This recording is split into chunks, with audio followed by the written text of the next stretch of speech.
Hey guys, Boyd here. On Monday I showed you the video of the damage report that we had on Pork Chop over there. It was raining out. Well, today is Thursday and when I got home, we got a box delivered from ADS. So let's open this thing up and see what we've got.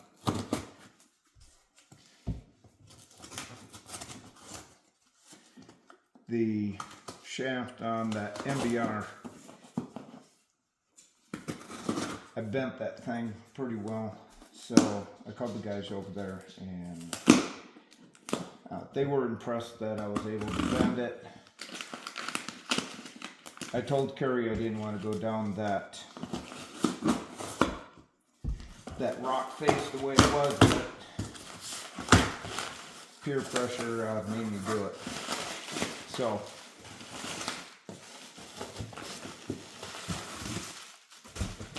first of all, swag. Gotta have some swag. So we got swag in here and the packaging already done. It's fantastic.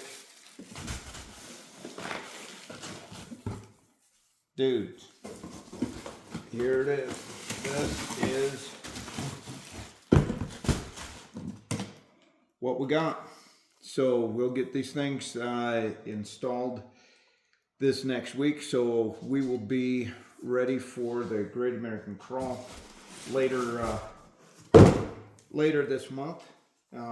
We don't have to run the 2.5 coil over, so we'll be in good shape. So until then, peace out, guys.